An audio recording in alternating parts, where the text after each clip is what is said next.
you say you need me, standing at the door, asking if you can come in, and I can't. Hi guys, Chris G here, DJ Tech Tools Technical Support, here to talk to you about this awesome controller, the VCI-400, and I just want to talk to you for a moment about what you should expect out of the box. Here on the right hand side, I just have a couple of adapters that were included. So here's the first one that we have here. Let's get that down in view for you. And then here's another adapter that we have here. For any of you global guys wondering what's included. And then additionally, on the left-hand side, we have the owner's manual.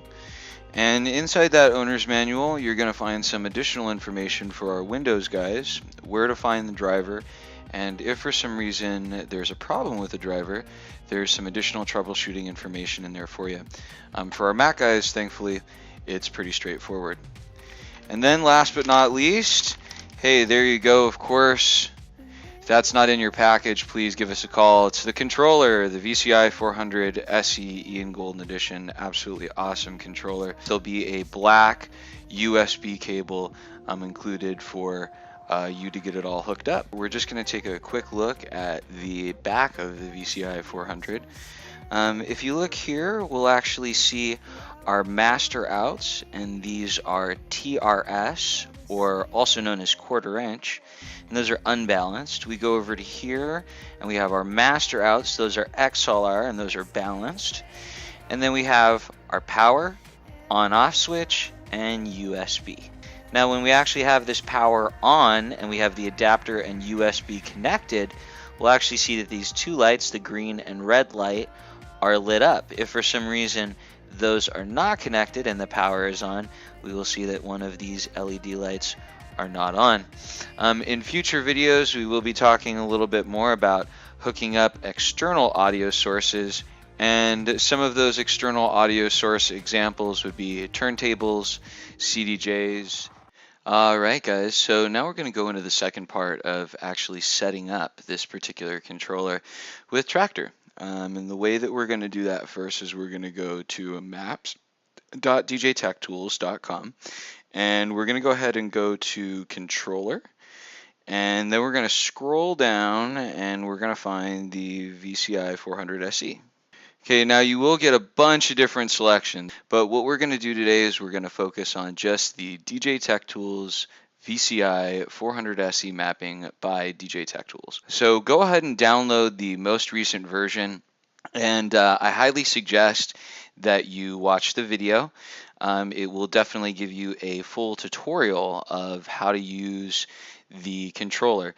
Now this is also just a quick little side note. This controller is a version 2 mapping. When you download this mapping, there is a tutorial and tools that walks you through the process of upgrading to the version 2 mapping. When you get this controller, you will need to upgrade from the version 1 to version 2 firmware if you'd like to use this mapping.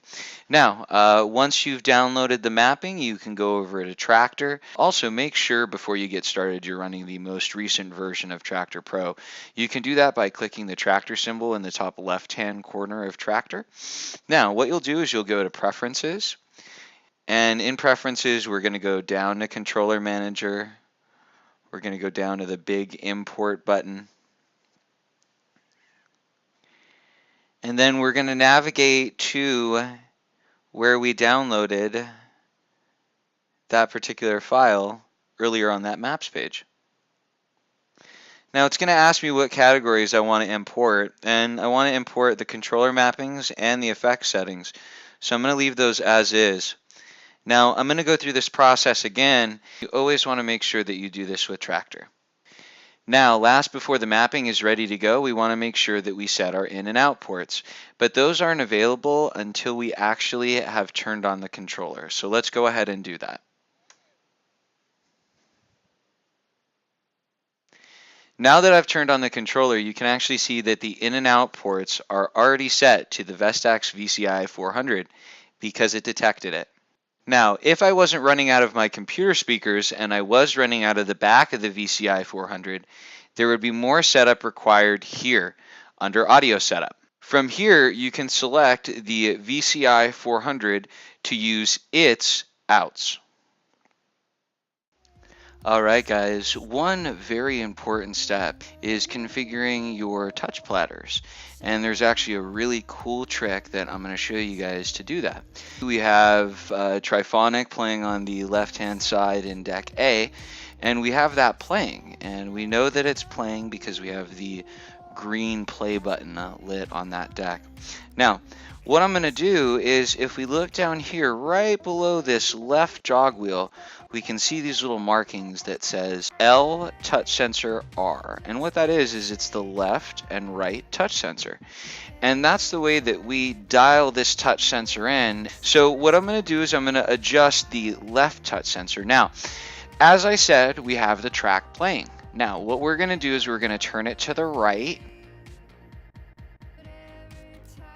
The phase meter at the top of deck A has continued as if I have my hand on the deck, and that means that the touch sensor is been activated.